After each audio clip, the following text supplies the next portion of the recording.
بسم اللہ الرحمن الرحیم۔ السلام علیکم۔ مجھے لگا تھا کہ میں اپنے ارادے میں کامیاب ہو چکی ہوں گی، لیکن اچانک ایسا محسوس ہوا جیسے کسی نے میرا ہاتھ تھام لیا ہو۔ میرا وجود ہوا میں معلق ہو گیا تھا۔ میں اپنی کلائی چھڑانے کی ناکام کوشش کر رہی تھی کہ اچانک ایک گہری آواز میرے کانوں میں گونجی۔ ارے لڑکی، یہ کیا کر رہی ہو؟ مرنے کا زیادہ شوق ہے تو کسی اور کے گھر جا کر چھت پر چڑھ جانا۔ یہ سنتے ہی میرے ہوش اڑ گئے۔ میں نے پیچھے مڑ کر دیکھا تو ایک خوبصورت نوجوان کھڑا تھا جس کا چمکتا ہوا چہرہ اس کی شال کے پیچھے سے جھلک رہا تھا۔ وہی تھا جس نے میری جان بچائی تھی یا شاید میرے ارادے کو ناکام کر دیا تھا۔ میں سمجھ نہیں پا رہی تھی کہ یہ میری خوش قسمتی تھی یا بدقسمتی، لیکن مجھے اس پر بے انتہا غصہ آیا۔ کیا مسئلہ ہے تمہیں؟ چھوڑو میری کلائی، یہ میری زندگی ہے، میری مرضی، میں نے غصے سے کہا۔ پوری طاقت سے چیخ کر بولی، مگر اس نے اپنی مضبوط گرفت سے مجھے اپنی طرف کھینچ لیا اور میں دھڑام سے اس کے سینے سے جا ٹکرائی۔ میرا سانس تیز ہو رہا تھا، دل بے قابو ہو کر دھڑک رہا تھا۔ مجھے کچھ سمجھ نہیں آ رہا تھا کہ میرے ساتھ کیا ہو رہا ہے۔ اس کے وجود سے اٹھتی عجیب سی خوشبو نے مجھے کچھ لمحوں کے لیے مدہوش کر دیا، لیکن جیسے ہی میں ہوش کی دنیا میں واپس آئی، میں جھٹکے سے خود کو اس سے الگ کر لیا۔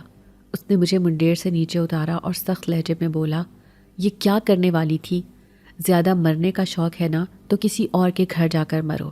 کل کو اگر تم پر کیس ہو گیا تو مجھے کون بچائے گا؟ پولیس کے سامنے کیا کہوں گا کہ محترمہ کو خود ہی مرنے کا شوق پیدا ہوا تھا؟ اس کی بات سن کر میں پھوٹ پھوٹ کر رونے لگی۔ شکوہ بھرے لہجے میں بولی، تو تمہیں میری کوئی پرواہ نہیں، صرف اپنی فکر ہے۔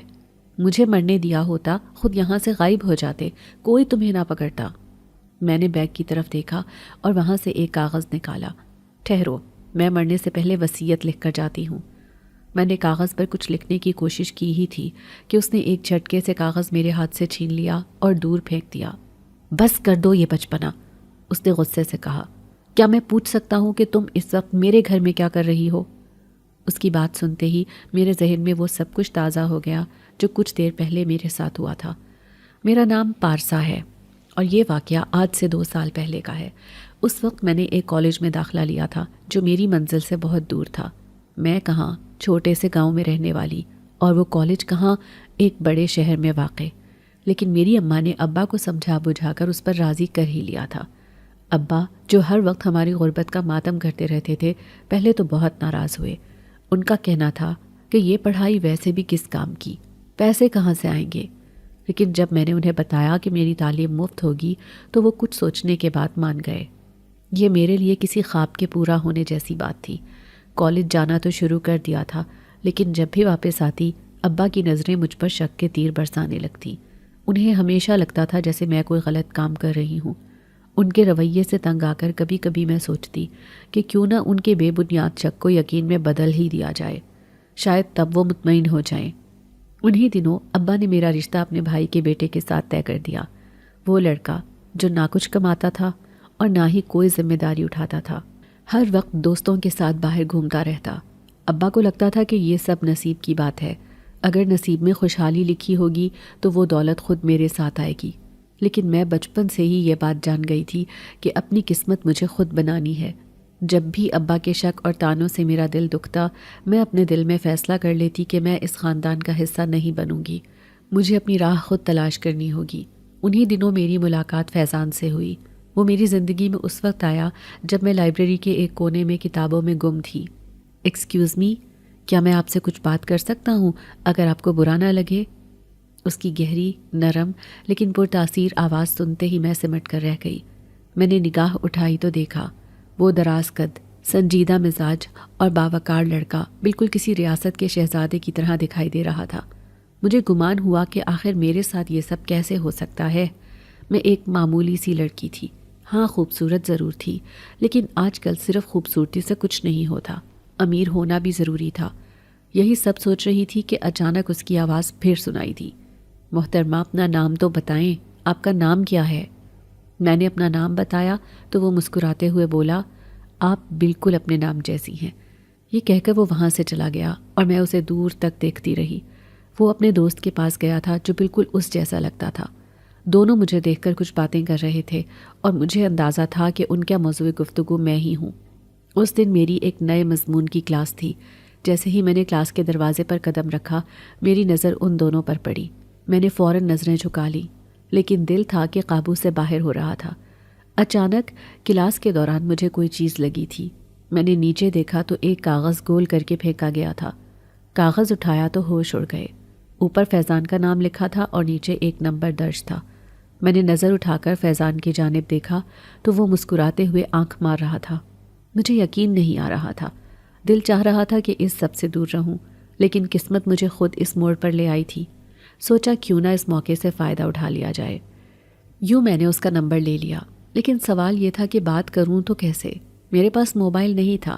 ہمارے گھر میں صرف ابا کے پاس موبائل ہوتا تھا، جو مجھے 1 گھنٹے کے لیے پڑھائی کی ریسرچ کے بہانے دیا جاتا تھا۔ جب ابا نے موبائل دیا تو میں نے فیضان کا نمبر جویریہ کے نام سے محفوظ کر لیا، پھر اس سے بات کرنے لگی۔ آدھے گھنٹے تک ہم بات کرتے رہے، لیکن اچانک ابا کے کسی دوست کی کال آ گئی۔ ابا نے فوراً مجھ سے موبائل مانگ لیا۔ میرا دل دہل رہا تھا کہ کہیں فیضان کا کوئی میسج نہ آ جائے۔ میں نے کانپتے ہاتھوں سے موبائل دے دیا۔ ایک دن ابا نے مجھ سے سخت لہجے میں کہا، یہ پارسا، تم ہر وقت موبائل پر کسی سے بات کرتی رہتی ہو، کیا تمہیں اپنی کلاس میں وقت نہیں ملتا؟ میں لاجواب ہو گئی، ابا کے سوالوں کا جواب نہ دے سکی۔ اس کے بعد ابا نے میرا موبائل استعمال کرنا بالکل بند کروا دیا تھا۔ ایک دن فیضان میرے پاس آیا اور دھیمی آواز میں بولا، پارسا کیا ہوا؟ تم مجھ سے بات کیوں نہیں کرتی؟ سب ٹھیک ہے نا؟ اس وقت میں گروپ کے ساتھ بیٹھی ہوئی تھی۔ وہ گارڈ سے چھپ کر میرے قریب آیا تھا۔ اگر گارڈ ہمیں بات کرتے دیکھ لیتے تو ضرور پرنسپل سے شکایت کرتے اور جرمانہ ہوتا۔ میں کچھ نہ بول سکی۔ میرے پاس کوئی جواب نہیں تھا۔ میں نے کافی کوشش کی تھی کہ اپنے حالات اس سے چھپا سکوں، لیکن اب ایسا کرنا ممکن نہیں رہا تھا۔ آخر کار مجبوراً مجھے اسے سب کچھ بتانا پڑا۔ فیضان، بات یہ ہے کہ میرے پاس کوئی ذاتی موبائل نہیں ہے۔ میں تم سے ابا کے موبائل پر بات کرتی تھی، لیکن ایک دن ابا نے تمہارا نمبر دیکھ لیا۔ میں نے تمہارا نمبر جویریہ کے نام سے سیو کیا تھا، اور ابا کو یہ بات بالکل پسند نہیں آئی۔ انہوں نے مجھے سختی سے کہا ہے کہ میں اب موبائل صرف پڑھائی کے لیے استعمال کروں اور جویریہ سے بات نہ کروں۔ معاف کرنا، لیکن اب میں تم سے بات نہیں کر سکتی۔ میری بات سن کر فیضان کے چہرے پر ایک لمحے کے لیے دکھ کے آثار آئے، لیکن پھر وہ بولا، پارسا یہ کوئی بڑی بات نہیں ہے، فکر مت کرو، کل تم مجھ سے کالج کے پچھلے پارک میں مل سکتی ہو۔ اس کی بات سن کر میرے رونگٹے کھڑے ہو گئے۔ نہیں فیضان، میں ایسا نہیں کر سکتی، مجھے جلدی واپس جانا ہوتا ہے، اور میرے ابا کو پتہ ہے کہ میرا کالج 2 بجے بند ہو جاتا ہے۔ اس نے ادھر ادھر دیکھا، نظریں چرائیں اور اچانک میرا ہاتھ تھام لیا۔ یہ پہلی بار تھا کہ کسی نے میرا ہاتھ تھاما تھا۔ میرے دل کی دھڑکنیں تیز ہو گئیں، جذبات قابو سے باہر تھے، میں کچھ کہہ نہیں پا رہی تھی۔ فیضان بولا، پارسا اپنے ابا سے کہہ دینا کہ آج کالج کی چھٹی 3 بجے ہوئی، بس 1 گھنٹے کے لیے پارک میں مجھ سے مل لینا۔ اس کی بات سن کر میرا رنگ اڑ گیا، دل اور دماغ میں جنگ شروع ہو گئی تھی۔ تبھی بریک ختم ہونے کی گھنٹی بجی اور میں خاموشی سے اپنی کلاس میں لوٹ گئی۔ کلاس میں بھی میرا ذہن فیضان کے گرد گھوم رہا تھا۔ وہ مجھ سے کیوں ملنا چاہتا تھا؟ یہ بات میرے لیے ایک پہیلی بنی ہوئی تھی۔ گھر پہنچی تو دل میں بہانے سوچنے لگی کہ ابا سے کیسے بات کروں۔ آخر کار میں نے ابا سے کہا، ابا میری ریاضی بہت کمزور ہے، میں نے سوچا ہے کہ کوچنگ جوائن کر لوں۔ ابا نے فوراً گھر سر پر اٹھا لیا۔ کوچنگ؟ ہم جانتے ہیں یہ سب بہانے ہیں، لڑکیاں کیا کچھ نہیں کرتی آج کل، اور یاد رکھ تم عثمان کی امانت ہو۔ میرے چچا زاد کا ذکر آتے ہی میرے دل پر ایک بوجھ سا آن پڑا۔ اس سے ابا نے زبردستی میرا رشتہ طے کیا تھا۔ میں نے اماں کو مدد کے لیے اشارہ کیا تو اماں نے کہا، بچی ریاضی پڑھنا چاہتی ہے، ویسے بھی اس کے نمبر کم آ رہے ہیں۔ ابا نے کافی شور مچایا، لیکن آخر کار مان ہی گئے۔ یوں میں نے وین کے انکل سے بات کر لی کہ مجھے 3 بجے لینے آ جایا کریں۔ اگلے دن جیسے ہی چھٹی ہوئی میں پارک میں جا کر انتظار کرنے لگی۔ اچانک پیچھے سے کسی کی آہٹ محسوس ہوئی۔ میں نے تڑپ کر پیچھے دیکھا تو وہ فیضان تھا، ہلکی سی مسکراہٹ کے ساتھ۔ اس کے ہاتھ میں ایک بیگ تھا۔ مجھے بہت خوشی ہوئی کہ تم مجھ سے ملنے آئی ہو پارسا، اس نے خوشی سے کہا اور بیگ آگے بڑھایا۔ یہ کیا ہے؟ میں نے چونک کر پوچھا۔ کھول کر دیکھو، پتہ چل جائے گا۔ میں نے جھجکتے ہوئے بیگ کھولا اور جیسے ہی اندر دیکھا میرے ہوش اڑ گئے۔ وہاں ایک برانڈڈ موبائل رکھا ہوا تھا جو میں نے اپنی زندگی میں پہلی بار دیکھا تھا۔ نہیں فیضان، میں یہ نہیں لے سکتی، اگر ابا کو پتہ چل گیا تو وہ مجھے زندہ نہیں چھوڑیں گے۔ فیضان نے مسکراتے ہوئے کہا، یہ تمہارے لیے میرا پہلا تحفہ ہے پارسا، رکھ لو، چپکے سے استعمال کر لینا اور مجھ سے بات بھی کر لینا۔ وہ اتنے پیار سے دے رہا تھا کہ میں انکار نہ کر سکی۔ میں نے وہ موبائل رکھ لیا۔ اس دن مجھے لگا جیسے میری زندگی بدل گئی ہو، لیکن مجھے اندازہ نہیں تھا کہ میں خود کو ایک ایسی دلدل میں دھکیل رہی ہوں جہاں سے نکلنا ناممکن ہوگا۔ رات کو میں اپنے کمرے میں چپکے سے موبائل پر فیضان سے بات کر رہی تھی جب اچانک دھڑام سے دروازہ کھلا۔ یہ کیا کر رہی ہے؟ کس سے بات کر رہی ہے؟ اور یہ موبائل تیرے پاس کہاں سے آیا؟ اماں کی آنکھیں حیرت سے پھیل گئیں اور ان کا غصہ میرے سر پر چڑھ کر بولنے لگا۔ میں نے فوراً دروازہ بند کرنے کی کوشش کی، لیکن اماں نے مجھے پکڑ لیا۔ میں نے ہچکچاتے ہوئے اماں کو ساری بات بتا دی۔ اماں میری بات سن کر سر پر ہاتھ رکھ کر بیٹھ گئیں۔ کمبخت ماری، یہ کیا کر رہی ہے؟ ان کا غصہ بے قابو ہو گیا۔ وہ مجھے بار بار مارنے لگی اور میرے لیے یہ لمحہ ناقابل برداشت ہو گیا۔ یہ تو نے کیا کر دیا؟ اگر تیرے ابا کو پتہ چل گیا نا تو اسی وقت تجھے رخصت کر دیں گے۔ اماں کی بات سن کر میرے صبر کا پیمانہ لبریز ہو گیا۔ میں جھنجھلا کر بولی، نہیں اماں، میں اس عثمان سے کبھی شادی نہیں کروں گی۔ کیوں چاہتی ہو تم کہ میں بھی تمہاری طرح ساری زندگی غربت اور ذلت کی گزاروں؟ کیا میری زندگی پر میرا کوئی حق نہیں؟ میرے بھی خواب ہیں اماں۔ میں بھی اپنے کالج کی لڑکیوں کی طرح سکون اور خوشحال زندگی جینا چاہتی ہوں۔ اگر ایک لڑکا مجھ سے محبت کرتا ہے تو اس میں کیا حرج ہے؟ میں نے فیصلہ کر لیا ہے اماں، میں شادی کروں گی تو صرف فیضان سے۔ میری بات سن کر اماں کا چہرہ زرد ہو گیا۔ چند آنسو ان کی آنکھوں سے بہے اور وہ خاموشی سے میرے کمرے سے نکل گئیں۔ ان کا یہ خاموش احتجاج مجھے بے بس کر گیا تھا، لیکن میں بھی جیسے ضد کی مورت بن گئی تھی۔ میرے دل میں صرف ایک خواہش تھی، کسی طرح اس قید سے آزاد ہو جاؤں۔ پر اماں کہاں ہار ماننے والی تھی۔ وہ سیدھی ابا کے پاس گئی اور انہیں سب کچھ بتا دیا۔ جب میں اگلے دن خوشی خوشی کالج سے واپس آئی تو ابا دروازے پر ڈنڈا لیے کھڑے تھے۔ ان کی آنکھوں میں غصے کی آگ تھی اور اماں شرمندہ نگاہوں سے ایک طرف کھڑی تھی۔ کہاں گئی تھی تو؟ ابا نے دھاڑتے ہوئے پوچھا۔ میری نظریں اماں کی طرف اٹھیں جو اب بھی جھکی ہوئی تھی۔ میں فوراً سمجھ گئی کہ آج میری شامت ہے۔ اس سے پہلے کہ میں کچھ بولتی، ابا نے میرے اوپر اپنا غصہ نکال دیا۔ مار پیٹ کے دوران میرے آنسو رکنے کا نام ہی نہیں لے رہے تھے، لیکن ابا کے ہاتھ نہ رکے۔ پٹائی کے بعد ابا موبائل لینا بھول گئے اور یہ میرے لیے موقع تھا۔ میں نے جلدی سے فیضان کو کال کی۔ فیضان، جلدی سے کچھ کرو، کل میرا نکاح عثمان کے ساتھ کروا رہے ہیں۔ ابا کو سب کچھ پتہ چل گیا ہے۔ فون کے دوسری طرف فیضان کی گھبرائی ہوئی آواز سنائی تھی۔ پارسا سنو، چھوٹا موٹا سامان باندھو اور آج رات کے وقت چپکے سے گھر سے نکل آؤ، حویلی پہنچ جاؤ۔ ہم جس جگہ ملا کرتے تھے یہ وہی جگہ تھی جہاں فیضان نے مجھے آنے کو کہا تھا۔ میرا دل کہہ رہا تھا کہ نہیں، یہ میں نہیں کر سکتی، لیکن اس کی محبت میں گرفتار میں اس کی ہر بات ماننے پر مجبور ہو رہی تھی۔ فیضان نے میری ہچکچاہٹ دیکھی تو بولا، کیا تمہیں مجھ سے محبت نہیں ہے؟ اگر تم اس قید سے آزاد ہونا چاہتی ہو تو یہی راستہ ہے، ہمیشہ کے لیے میرے ساتھ چلو، باقی سب میں سنبھال لوں گا۔ اس کے الفاظ میرے وجود پر بھاری ہو رہے تھے۔ میرا سانس الجھنے لگا تھا، مگر میرے پاس کوئی اور راستہ نہیں تھا۔ کل کا دن میری زندگی کو تباہ کر سکتا تھا۔ یوں آدھی رات تک میں نے اپنا تھوڑا سا سامان باندھا، تھیلا لے کر اماں اور ابا کے سونے کا انتظار کرنے لگی۔ جب پورا گھر خاموش ہو گیا تو میں چپکے سے باہر نکل آئی۔ میری سانسیں تیز تھیں اور قدم لرز رہے تھے۔ ہر گزرتا لمحہ جیسے زمین سے کہہ رہا ہو، پارسا، جو تم کر رہی ہو یہ غلط ہے۔ مگر میں اپنی محبت کی اندھیری راہ پر قدم رکھ چکی تھی۔ فیضان کی بتائی ہوئی اس حویلی کے سامنے جا پہنچی جو کئی عرصے سے بند پڑی تھی۔ آج اس کا دروازہ کھلا دیکھ کر دل میں ایک خوف کی لہر دوڑ گئی۔ تبھی کسی کے قدموں کی آہٹ سنائی دی۔ یہ فیضان تھا، مگر اس کے ساتھ ایک اور شخص بھی تھا۔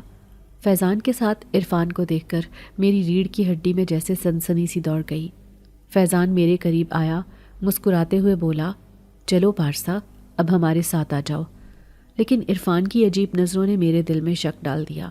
میں نے جلدی سے فیضان سے اپنا ہاتھ چھڑایا اور کہا، فیضان، تم اکیلے آنے والے تھے، پھر یہ عرفان تمہارے ساتھ کیوں ہے؟ میری بات سن کر فیضان کا چہرہ بدل گیا۔ وہ جھنجھلا کر بولا، اب اس بات کا وقت نہیں ہے، تم چپ چاپ ہمارے ساتھ چلو۔ میں نے انکار کرتے ہوئے کہا، نہیں فیضان، میں صرف تمہارے ساتھ چلوں گی، اسے واپس بھیجو۔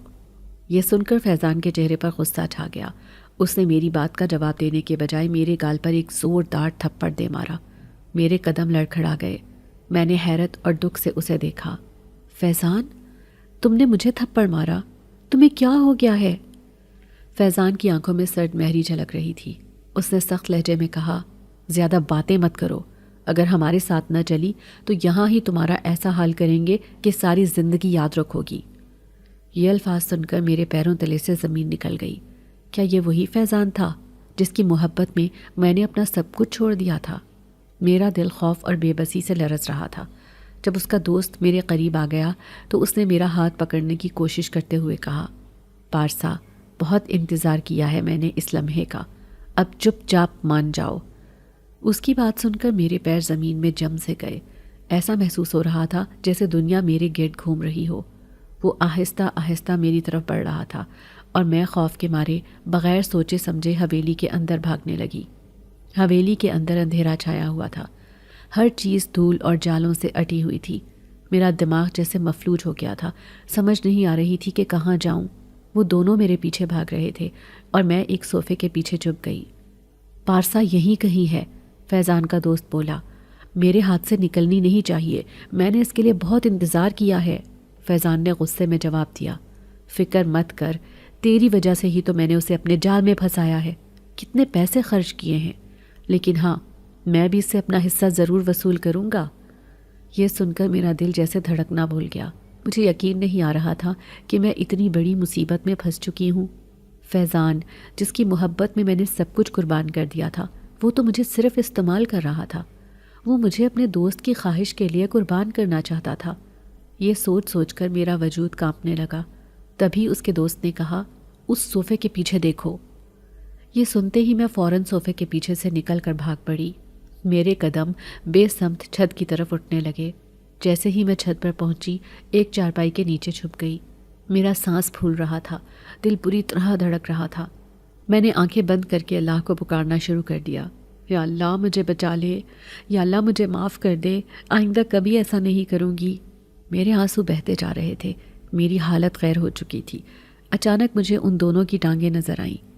وہ چھت پر پہنچ چکے تھے۔ ایک لمحے کے لیے تو میری سانس رک گئی۔ لگتا ہے وہ دوسرے گھر میں چلی گئی ہے، یہاں سے نکلتے ہیں، ہمیں وہاں دیکھنا چاہیے۔ یہ سن کر وہ نیچے چلے گئے اور میری جان میں جان آئی۔ میں وہیں چارپائی کے نیچے دبکی رہی۔ میرا دل شرمندگی اور پچھتاوے سے بھر گیا۔ آج میری شکست کا دن تھا۔ میں سوچ رہی تھی، میں کیسی بیٹی ہوں۔ میں نے اپنے ماں باپ کی عزت کا بالکل خیال نہیں کیا۔ وہ گھر جہاں مجھے محفوظ رکھا جاتا تھا، جدھر میری عزت محفوظ تھی، لیکن میں نے خود اسے خطرے میں ڈال دیا تھا۔ اب اگر واپس جاتی تو میرے ابا مجھے کبھی معاف نہ کرتے، نہ ہی دوبارہ گھر میں داخل ہونے دیتے۔ میں وہیں زمین پر بیٹھی زور زور سے روتی رہی، اپنا سر زمین پر مارتے ہوئے خود کو کوستی رہی۔ تبھی ایک خیال میرے ذہن میں آیا کہ مجھے تو زندہ رہنے کا کوئی حق ہی نہیں ہے۔ میں یہاں رہ کر کیا کروں گی؟ بس ماتم، یا لوگوں کے سامنے ہاتھ پھیلاؤں گی؟ میرا دل مایوسی کے اندھیروں میں ڈوب چکا تھا۔ نہیں، مجھے زندہ نہیں رہنا۔ یہ سوچ کر میں چارپائی کے نیچے سے نکلی اور سامنے چھت کے منڈیر پر آ کھڑی ہوئی۔ آنکھیں بند کیے میں نے اپنے دل کی بات سن لی اور وہ قدم اٹھا لیا جو شاید میری زندگی کا آخری قدم ہوتا، لیکن مجھے کہاں خبر تھی کہ کوئی ہوگا جو مجھے بچا لے گا۔ ایک نوجوان نے نہ صرف مجھے بچا لیا بلکہ میرے ہاتھ تھام کر مجھے دوبارہ زمین پر اتار لیا۔ مگر میرا دل اب بھی سکون میں نہ تھا۔ میں نے دوبارہ کوشش کرنے کا سوچا اور یہ ارادہ کر لیا کہ مرنے سے پہلے ایک وصیت لکھ دوں تاکہ وہ نوجوان کسی الزام میں نہ آئے۔ دیکھو، میں تمہاری وجہ سے یہ سب کر رہی ہوں۔ جب لوگ یہ کاغذ پڑھیں گے تو تمہیں کوئی کچھ نہیں کہے گا۔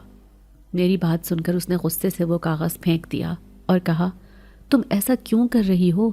میں تمہیں اپنی زندگی برباد نہیں کرنے دوں گا۔ ہر مسئلے کا حل یہ نہیں ہوتا کہ انسان اپنی جان دے دے۔ باز آ جاؤ۔ اس کی بات سن کر میرے اندر کچھ ٹوٹنے لگا۔ میں زمین پر بیٹھ گئی، اپنے گھٹنوں میں سر چھپا کر روتی رہی۔ اگلے ہی لمحے میں نے محسوس کیا کہ کسی نے میرے سر پر ہلکے سے ہاتھ پھیرا ہو۔ میں نے نظر اٹھا کر دیکھا تو وہی نوجوان میرے سامنے کھڑا تھا۔ میں نے حیرت سے اس سے سوال کیا، تم یہاں حویلی میں کیا کر رہے ہو؟ یہ حویلی تو گاؤں سے باہر ہے اور میں نے تو سنا تھا کہ یہاں کوئی نہیں رہتا۔ یہ جگہ بہت پراسرار ہے، کیا تمہیں ڈر نہیں لگتا؟ میری بات سن کر اس کے چہرے پر ایک عجیب سی چمک آ گئی۔ وہ مسکراتے ہوئے بولا، نہیں مجھے ڈر نہیں لگتا۔ پھر وہ رک کر بولا، لیکن تم اپنی زندگی سے اتنی مایوس کیوں ہو گئی ہو کہ یوں اپنی جان دینے چلی تھی؟ میں نے اس کے سوال پر اپنی ساری کہانی اسے سنا دی۔ جیسے ہی اس نے میری بات سنی، اس کے چہرے کا رنگ غصے سے لال ہو گیا۔ وہ غصے سے بولا، بس بہت ہو گیا، میں ان دونوں کو ایسا سبق سکھاؤں گا کہ وہ ساری زندگی یاد رکھیں گے۔ اور تم کیوں رو رہی ہو؟ تمہیں تو شکر کرنا چاہیے کہ تمہاری عزت بچ گئی ہے۔ اس کی بات سن کر مجھے اچانک خیال آیا کہ میرے کپڑے دھول اور مٹی سے بھر چکے تھے، میرا وجود شکستہ اور بے حال تھا۔ میں شرمندگی سے اس کے سامنے سمٹ گئی۔ تبھی اس نے اپنی شال اتار کر مجھے اڑا دی۔ اس کی شال کی گرمی نے میرے دل کو سکون دیا۔ تب وہ نوجوان بولا، کیا میں جان سکتا ہوں کہ تمہارے ساتھ کیا ہوا ہے؟ تو میں نے اسے اپنی پوری کہانی سنا دی تھی، لیکن میرے سوال کا جواب دینے کے بجائے وہ خاموش رہا۔ مجھے اس کی خاموشی کھٹک رہی تھی، اس لیے میں نے دوبارہ پوچھا، تم یہاں کیا کر رہے ہو؟ کیا تم مجھے بتا سکتے ہو کہ تم کون ہو؟ مجھے تو تم سے بھی ڈر لگنے لگا ہے۔ میری آواز کپ کپاہٹ سے بھری ہوئی تھی۔ تب وہ مسکرایا اور کہنے لگا، ٹھیک ہے، اگر تم سچائی کو سمجھنے کا حوصلہ رکھتی ہو تو سنو، لیکن یہ جان لو کہ یہ سچائی تمہیں ہلا کر رکھ دے گی۔ میں کوئی انسان نہیں ہوں، تمہاری طرح ایک آدم زاد نہیں بلکہ ایک جن زادہ ہوں۔ یہ سن کر میرے رونگٹے کھڑے ہو گئے۔ میں فوراً پیچھے ہٹ گئی اور اس کے وجود سے عجیب سی وحشت محسوس ہونے لگی۔ وہ وجود جو کچھ دیر پہلے مجھے اپنی طرف کھینچ رہا تھا، اب میرے لیے خوف کی علامت بن گیا تھا۔ وہ بولا، دیکھا، میں نے کہا تھا نا کہ تم ڈر جاؤ گی، اسی لیے شروع میں یہ بات نہیں بتائی تھی۔ لیکن یہ حقیقت ہے کہ میں جن زادہ ہوں، اور یہ حویلی ہماری ہے، یہ جگہ صدیوں سے ہمارے قبضے میں ہے۔ میری آنکھیں حیرت سے پھٹ گئیں۔ وہ کہنے لگا، میں جانتا ہوں کہ تم یہاں کیوں چھپی تھی اور تمہیں کس خطرے کا سامنا تھا۔ جب تم چارپائی کے نیچے چھپ کر اللہ کو پکار رہی تھی، تمہاری آواز میرے کانوں تک پہنچی۔ میں نے فوراً محسوس کر لیا کہ تمہاری جان خطرے میں ہے۔ جب میں نے تمہیں منڈیر پر دیکھا تو فوراً تمہیں بچا لیا۔ اس کی بات سن کر میری گھبراہٹ مزید بڑھ گئی تھی۔ وہ میرے قریب آ کر کہنے لگا، ڈرو مت، میں تمہیں نقصان نہیں پہنچاؤں گا۔ اس کی نظریں میری آنکھوں میں گہرائی تک جھانک رہی تھی۔ پھر اس نے کچھ پڑھ کر میری آنکھوں میں پھونک دیا اور کہا، اب مجھے بتاؤ، وہ کون ہیں جنہوں نے تم پر یہ ظلم کرنے کی کوشش کی؟ میں نے لرزتی ہوئی آواز میں سب کچھ بتا دیا۔ وہ غصے سے میری آنکھوں میں جھانک کر بولا، اچھا تو یہ ہیں وہ درندے، میں انہیں چھوڑوں گا نہیں، میرے ساتھ چلو۔ اس نے میرا ہاتھ تھام لیا اور میں نے محسوس کیا کہ میرا وجود ہوا میں معلق ہو چکا تھا۔ کچھ ہی لمحوں کے بعد میں نے خود کو اپنے کالج کے قریب ایک علاقے میں پایا۔ وہ مجھے ایک چھوٹے سے گھر میں لے کر گیا جو کالج کے نزدیک تھا۔ وہ کہنے لگا کہ اب تم یہاں رہو گی، تمہاری حفاظت کے لیے میں ایک ملازمہ بھی رکھ دوں گا جو تمہارا خیال رکھے گی۔ میں حیرت سے اسے دیکھ رہی تھی۔ اس نے میری خاطر ایک جن زادی ملازمہ کو مقرر کر دیا تھا جو واقعی میرا بہت خیال رکھنے لگی۔ ایک دن وہ جن زادہ میرے پاس آیا اور کہنے لگا، پارسا، ڈرنے کی ضرورت نہیں ہے، ایسے اپنی پڑھائی چھوڑ دینے سے کچھ حاصل نہیں ہوگا، چلو میں تمہیں کالج چھوڑ دیتا ہوں۔ میں خوفزدہ ہو کر پیچھے ہٹ گئی۔ نہیں، اگر وہ لوگ دوبارہ مجھے نقصان پہنچانے کی کوشش کریں تو کیا ہوگا؟ میں وہاں نہیں جا سکتی۔ وہ میرے قریب آیا، میرے کندھے تھامے اور مضبوطی سے کہا، تمہاری حفاظت میری ذمہ داری ہے، میں ہر لمحہ تمہارے ساتھ رہوں گا۔ اگر وہ دوبارہ تمہارے قریب بھی آئے تو میں ان کا انجام ایسا کروں گا کہ وہ یاد رکھیں گے۔ اس کی باتوں نے مجھے حوصلہ دیا۔ میں نے فیصلہ کر لیا کہ اب میں اپنے ڈر کو شکست دوں گی۔ میں نے کالج کی تیاری کی اور اس کے ساتھ چل پڑی۔ وہ میرے ساتھ تھا لیکن کسی کو وہ دکھائی نہیں دے رہا تھا۔ کلاس میں بیٹھے ہوئے مجھے لگا کہ جیسے اب میں تنہا نہیں ہوں۔ وہ میرے سامنے بیٹھا ہوا تھا۔ تبھی فیضان اور اس کا وہ دوست دونوں کلاس میں داخل ہوئے تھے۔ مجھے دیکھ کر ان کے چہرے پر کمینگی مسکراہٹ آ گئی تھی۔ میرا وجود بہت زیادہ گھبرا رہا تھا، لیکن سامنے جن زادے کو دیکھ کر میں خوش ہو گئی تھی۔ وہ اب میرے ساتھ بیٹھا ہوتا تھا۔ میں اس سے ڈھیروں باتیں کرتی تھی۔ سارے کلاس فیلو مجھے دیکھ کر چونک گئے تھے۔ ان کو یہ لگتا تھا کہ میں ذہنی طور پر ٹھیک نہیں ہوں۔ تبھی چھٹی والے وقت اچانک سے میرا کسی نے بیگ کھینچا تھا۔ میں نے جیسے ہی دیکھا تو وہ فیضان کا دوست تھا۔ کہنے لگا، آج تو میں تجھے نہیں چھوڑوں گا، پتہ ہے سب چلے گئے ہیں لیکن تم ابھی تک نہیں گئی۔ اس کی بات سن کر مجھے اس پر غصہ آیا تھا۔ میں نے پیچھے جن زادے کو دیکھا تو میرے دل کو سکون ملا تھا۔ میں نے چہرے پر سکون ظاہر کر کے اس سے کہا، تم میرا کچھ نہیں بگاڑ سکتے، تم مجھے چھو کر تو دیکھو، تمہارا ایسا حشر ہوگا کہ تم ساری زندگی یاد رکھو گے۔ اسے لگا جیسے میں مذاق کر رہی ہوں یا اسے چیلنج دے رہی ہوں۔ تبھی وہ میرے قریب آ گیا، لیکن پیچھے سے جن زادے نے اس کو پوری قوت سے دھکا دیا تھا اور یوں وہ فرش پر گر گیا تھا اور چیخنے لگا تھا۔ میں اس کی یہ حالت دیکھ کر خوش ہو گئی تھی، میرے دل کو سکون ملا تھا۔ میری ہنسی دیکھ کر وہ کہنے لگا، تجھے میں چھوڑوں گا نہیں، دیکھنا کل فیضان کے ساتھ مل کر تیرا کیا حشر کروں گا۔ میں گھبرا گئی تھی۔ میں نے ڈر کر جن زادے کو کہا کہ اگر انہوں نے مجھے برباد کرنے کی کوشش کی یا مجھ پر حملہ کیا تو میں کیا کروں گی؟ تب وہ بولا کہ آج کوئی اس نے کچھ کیا، وہ تمہیں کچھ نہیں کر سکے گا، میں ہوں تمہارے ساتھ۔ وہ مجھے ہمیشہ تسلی دیتا تھا۔ اگلے روز ہم سب کلاس لے رہے تھے جب اچانک سے ایک لڑکے نے آ کر فیضان اور اس کے دوست کو کہا کہ آپ کو ہیڈ ماسٹر آفس میں بلا رہے ہیں۔ میں چونک گئی تھی اور وہ دونوں ایک دوسرے کو دیکھنے لگے تھے اور پھر فوراً ہی کلاس سے باہر چلے گئے۔ مجھے بہت تجسس ہو رہا تھا، تبھی میں نے ٹیچر سے پانی پینے کا بہانہ کیا اور ان کے پیچھے پیچھے جانے لگی تھی۔ وہ آفس میں گئے۔ ہیڈ ماسٹر سامنے بیٹھا ہوا تھا، پر اگلے ہی پل ہیڈ ماسٹر نے دونوں پر حملہ کر دیا۔ وہ ان دونوں کو مار پیٹ رہا تھا، لیکن اس کے بعد میں نے جو دیکھا وہ میرے ہوش اڑانے کے لیے کافی تھا، کیونکہ ہیڈ ماسٹر نے ان دونوں کو دونوں ہاتھوں میں پکڑ کر ہوا میں اچھالا ہوا تھا، پھر اس کے بعد ایک جھٹکے سے ان دونوں کو فرش پر پٹکا تھا۔ یہ منظر دیکھ کر میرے وجود کی ہوائیاں اڑ گئی تھیں۔ اس کے بعد ہیڈ ماسٹر جن زادے کے روپ میں سامنے آیا تو میں جان گئی تھی کہ یہ جن زادہ ہے۔ وہ دونوں بالکل ادموئے ہو گئے تھے۔ تب میں اندر داخل ہوئی اور بولی، بس کرو، یہ مر جائیں گے تو تم پر الزام آ جائے گا، یہ سب کیا کر رہے ہو؟ تب وہ بولا، فکر مت کرو، یہ دونوں مر گئے ہیں۔ میری تو روح فنا ہو گئی تھی۔ یہ تم نے کیا کر دیا؟ اب کیا ہوگا؟ اگر کسی نے تمہیں پکڑ لیا تو کیا کرو گے؟ میری بات پر وہ مسکرانے لگا، کہنے لگا، ایسا کچھ نہیں ہوگا۔ وہ پورے یقین کے ساتھ بولا کہ تم فکر کیوں کرتی ہو؟ ان دونوں کا تو نام و نشان ہی باقی نہیں رہے گا، کسی کو خبر ہی نہیں ہوگی کہ ان دونوں کی موت ہوئی ہے۔ اس نے کچھ پڑھ کر اپنے ہاتھ پر پھونکا اور پھر اس ہاتھ کو ان دونوں کے وجود پر پھیرنے لگا۔ یہ منظر دیکھا تو میں حیران ہو گئی تھی، کیونکہ اس کے کچھ ہی پل بعد ان دونوں کا وجود بالکل ریت کے ذروں کی طرح پھیل گیا تھا۔ مجھے ابھی بھی بہت ڈر لگ رہا تھا، پر اب میں آرام سے کالج میں پڑھائی حاصل کر رہی تھی۔ میرے خیال میں اس دنیا میں ابا اور اماں کے علاوہ میرا کوئی نہ تھا، اور جن زادہ میرا بہت اچھا دوست بن چکا تھا۔ وہ اتنا اچھا تھا، اس نے میری اتنی مدد کی تھی کہ میں اسے کبھی بھی نہیں بھول سکتی تھی۔ ایک دن میں نے اس سے کہا، کیا تم میری ایک مدد کرو گے؟ وہ میری جانب دیکھ کر بولا، پارسا، میں تمہارے لیے کچھ بھی کروں گا، تم بولو تو صحیح۔ اس کی بات سن کر مجھے اس پر یقین آ گیا تھا اور میں نے فوراً اپنے دل کی بات کہی، کیا تم میری اماں کے پاس جاؤ گے اور انہیں بتاؤ گے کہ کیسے میں بھٹک گئی تھی، میں گمراہ ہو گئی تھی، وہ مجھے معاف کر دیں گی؟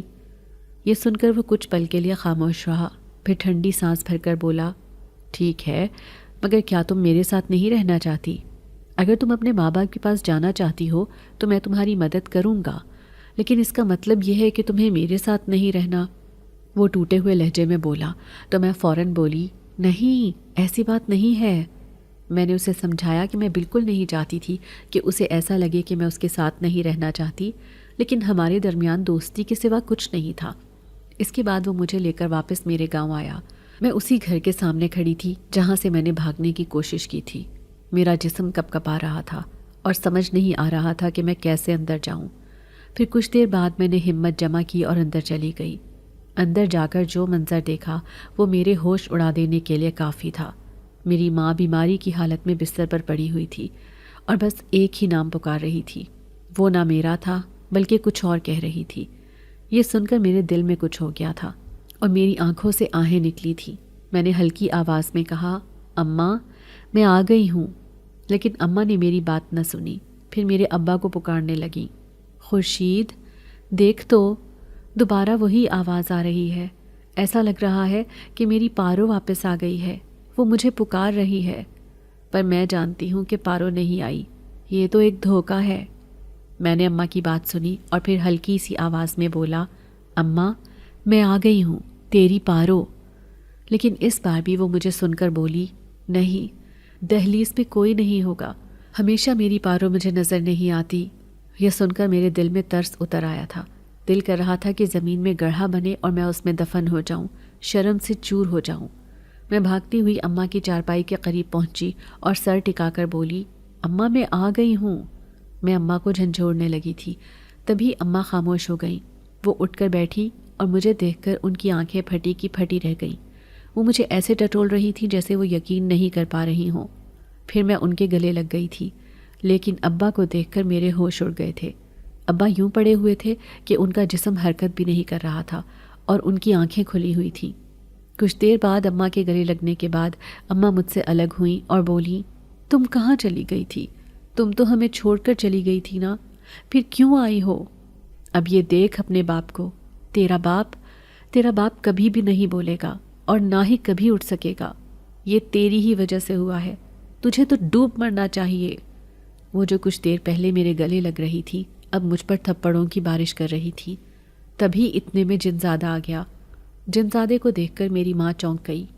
کون ہے تو؟ اچھا تو ہی وہ ہے جس کے ساتھ یہ بھاگی تھی، تو اس کا یار ہے؟ جنزادہ بولا، نہیں نہیں آنٹی، ایسی بات نہیں ہے، میں اس کا یار نہیں ہوں بلکہ میں اس کا محافظ ہوں۔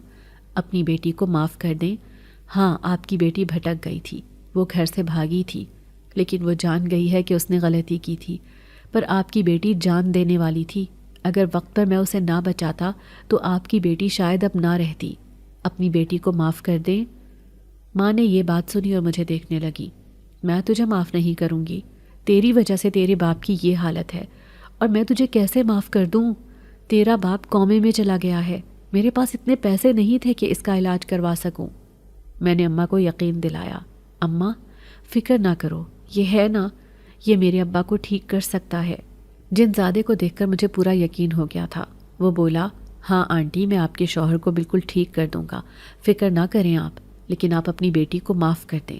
میں نے آپ کی بیٹی کی بہت مدد کی ہے، وہ میرے گھر پر رہتی تھی اور میری ماں بھی میرے گھر پر ہی تھی، لیکن اس نے خود کہا تھا کہ وہ اپنے گھر جانا چاہتی تھی۔ اگر آپ اپنی بیٹی کو معاف کریں گی تو میں اس کے باپ کو ٹھیک کر سکتا ہوں۔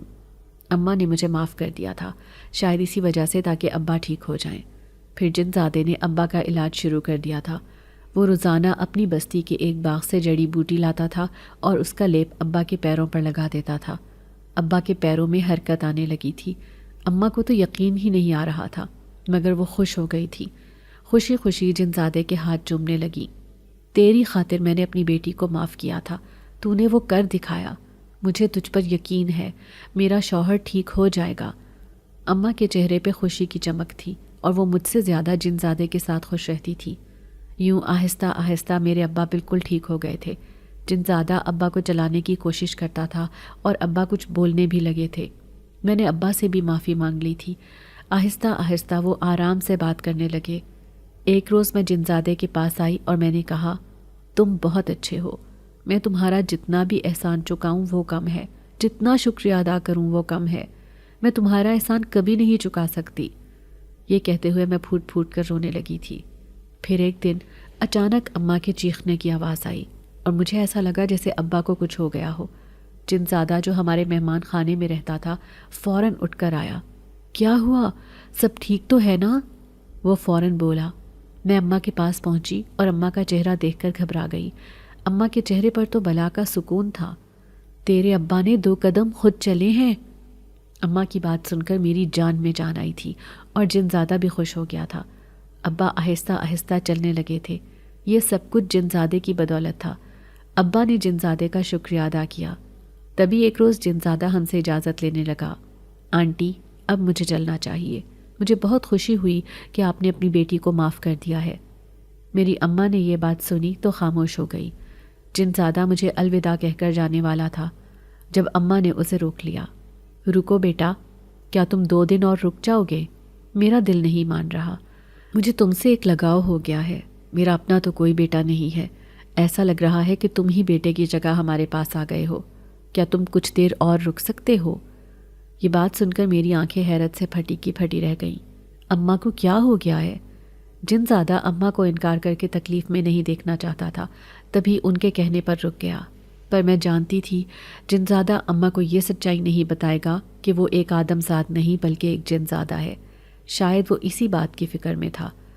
دوسرے دن جنزادے نے اپنا سامان سمیٹ لیا تھا اور وہ ہمیں چھوڑ کر جانے والا تھا۔ میں بھی ہمیشہ کے لیے اس سے دور ہونے والی تھی۔ مجھے یقین نہیں آ رہا تھا۔ پھر اماں نے اسے روک لیا۔ دیکھو، تم مت جاؤ، ایسا نہیں ہو سکتا کہ تم ہمیشہ کے لیے ہمارے ساتھ رہ لو۔ جنزادہ صاف صاف بولا، یہ کیا کہہ رہی ہیں آپ؟ اماں کچھ دیر خاموش ہوئیں، پھر ابا کی طرف دیکھا۔ ابا نے سر ہلایا جیسے انہیں اجازت دی ہو کچھ کہنے کی۔ تب اماں بولی، ہماری بیٹی سے کیا تم نکاح کر لو گے؟ یہ سن کر میرے رونگٹے کھڑے ہو گئے تھے، جبکہ جنزادہ بھی شل سا ہو گیا تھا۔ یہ کیا کہہ رہی ہیں؟ ایسا نہیں ہو سکتا۔ میں بھلا آپ کی بیٹی سے نکاح کیسے کر سکتا ہوں؟ کیونکہ میں… وہ مزید کچھ کہتا جب میں نے اس کی بات کاٹ دی اور اماں سے کہا، اماں، جنزادہ مجھے پسند نہیں کرتا، وہ کسی اور سے محبت کرتا ہے، وہ مجھ سے نکاح نہیں کر سکتا۔ میں نے جنزادے کی بات اسی کی زبان میں رہنے دی تھی، کیونکہ میں جانتی تھی کہ وہ سچ بولنے والا ہے، اور وہ مجھ سے اس لیے نکاح نہیں کر سکتا کیونکہ وہ ایک جنزادہ ہے۔ میں نہیں چاہتی تھی کہ کسی بھی طریقے سے جنزادے کی سچائی اماں کو پتہ چلے۔ اماں اداس ہو گئی تھی، لیکن جنزادہ فوراً بولا، نہیں، ایسی بات نہیں ہے، میں کسی سے محبت نہیں کرتا۔ پر مجھے حیرانی ہوئی تھی کہ اچانک سے آپ نے مجھ سے کہا کہ میں آپ کی بیٹی سے نکاح کر لوں۔ مجھے پارسا سے کوئی شکوہ نہیں ہے۔ اماں نے یہ سنا تو خوشی سے اچھل کر بولی، تو پھر تم کیوں نہیں میری بیٹی سے نکاح کرنا چاہتے؟ کر لو۔ جنزادے نے کہا تو میرے ابا کی بھی آواز آئی، ہاں نا فارس، نکاح کر لو۔ جنزادے نے اپنا نام فارس بتایا تھا۔ جب وہ بولا، دیکھیے، مجھے تو کوئی مسئلہ نہیں ہے، آپ اپنی بیٹی سے پوچھ لیں، کیا پتہ پارسا کو مجھ سے کوئی مسئلہ ہو، کیونکہ ہم دونوں تو بہت اچھے دوست ہیں، اور دوست کے آگے ہم نے کبھی کچھ نہیں سوچا۔ گویا وہ سب کچھ مجھ پر چھوڑ رہا تھا۔ میرے دل کی دھڑکن تیز ہو گئی تھی اور میں سوچ رہی تھی کہ میں کیا کروں۔ مجھے سمجھ نہیں آ رہا تھا کہ میں جنزادے سے نکاح کیسے کر لوں۔ میں مانتی تھی کہ وہ بہت اچھا تھا، اس سے میری جان بچائی، اس نے میری حفاظت کی، اور میری خاطر اس نے 2 لوگوں کی جان بھی لی تھی۔ پر اس کا یہ مطلب نہیں تھا کہ میں ایک جنزادے سے نکاح کر لوں اور اسے اپنا شوہر تسلیم کر لوں۔ میں بے چین ہو رہی تھی۔ اماں، میں آپ کو کچھ دیر بعد بتاؤں گی، مجھے سوچنے کے لیے وقت چاہیے۔ جنزادہ مجھے دیکھ کر گھورنے لگا تھا، گویا وہ مجھ سے کہہ رہا ہو کہ میں انکار کر دوں، اس کے لیے وقت کیوں چاہیے؟ پر میں بہت مشکل میں پھنس گئی تھی، عجیب سی کشمکش تھی۔ اماں اور ابا یہ فیصلہ مجھ پر چھوڑ چکے تھے۔ جنزادہ ہمارے ساتھ ہی رہنے لگا تھا۔ اس رات وہ میرے کمرے میں آیا۔ پارسا، تم نے کیوں وقت مانگا ہے؟ تم کیا چاہتی ہو؟ دیکھو، میں انکار نہیں کر سکتا۔ میں تمہارے اماں ابا کو دکھ نہیں دینا چاہتا، انہیں تکلیف نہیں دینا چاہتا، اسی لیے میں نے تم پر فیصلہ چھوڑا ہے۔ تم انکار کرو گی تو انہیں اتنا دکھ نہیں ہوگا۔ میں نے اس کی بات سنی تو فوراً بول پڑی، میں کیوں انکار کروں؟ میں ہاں کیوں نہ کروں؟ تم میں کیا کمی ہے؟ جنزادے نے میری بات سنی تو ایک جگہ پر ساکت ہو گیا۔ اس کی آنکھوں میں عجیب سی چمک پیدا ہو گئی تھی۔ کیا کہہ رہی ہو تم؟ ہوش میں تو ہو؟ میں جنزادہ ہوں، تم انسان ہو۔ میں نے اس کی بات سنی تو گہری سانس لی اور کہا، جو نصیب میں لکھا ہو وہی ہو کر رہتا ہے، انسان اور جنزادہ ایسا ویسا کچھ نہیں ہوتا۔ میں نظریں چرا رہی تھی، تب وہ میرے پاس آیا، میرا ہاتھ پکڑ کر بولا، سچ بتاؤ پارسا، یہ سب کیا ہے؟ مجھ سے کچھ چھپا رہی ہو؟ میرے دل کی دھڑکن تیز ہو گئی تھی، سمجھ نہیں آ رہا تھا کہ کیا کہوں۔ میں نے اس سے کہا، میں بھی اپنے ماں باپ کا دل نہیں دکھانا چاہتی، میں پہلے ہی ان کا دل توڑ چکی ہوں، دوسری بار یہ سب نہیں کر سکتی۔ میں اس سے نظریں چرا رہی تھی۔ وہ بولا، اچھا، تو اس کا مطلب ہے کہ اور کوئی بات نہیں ہے؟ میں نے کہا، ہاں، اور کچھ نہیں ہے۔ اس نے میرا ہاتھ پکڑ کر کہا، میری آنکھوں میں آنکھیں ڈال کر کہو کہ تم سچ میں یہی سوچ رہی ہو۔ گویا اس نے میری چوری پکڑ لی تھی۔ میں گھبرا گئی تھی۔ میں نے اسے گھبرا کر واپس بھیج دیا۔ جاؤ میرے کمرے سے، مجھے نیند آ رہی ہے، مجھے سونا ہے، کل تمہیں سارا فیصلہ سنا دوں گی۔ میں نے فیصلہ کر لیا تھا کہ میں اس سے نکاح کے لیے راضی ہوں، میں اسی سے نکاح کروں گی۔ اگلے دن میں نے ماں باپ کو کہہ دیا تھا۔ جنزادے نے میرا فیصلہ سنا تو وہ شک میں پڑ گیا تھا، لیکن میں کیا کرتی؟ میرا دل بالکل نہیں مان رہا تھا کہ میں نکاح سے انکار کر دوں۔ اماں ابا اتنے خوش ہو گئے تھے کہ 2 دن بعد ہمارا نکاح فکس ہو گیا تھا۔ میں نے جنزادے سے وعدہ لیا تھا، مجھ سے وعدہ کرو کہ تم یہ کسی کو نہیں بتاؤ گے کہ تم جنزادے ہو، خاص طور پر میرے اماں ابا کو۔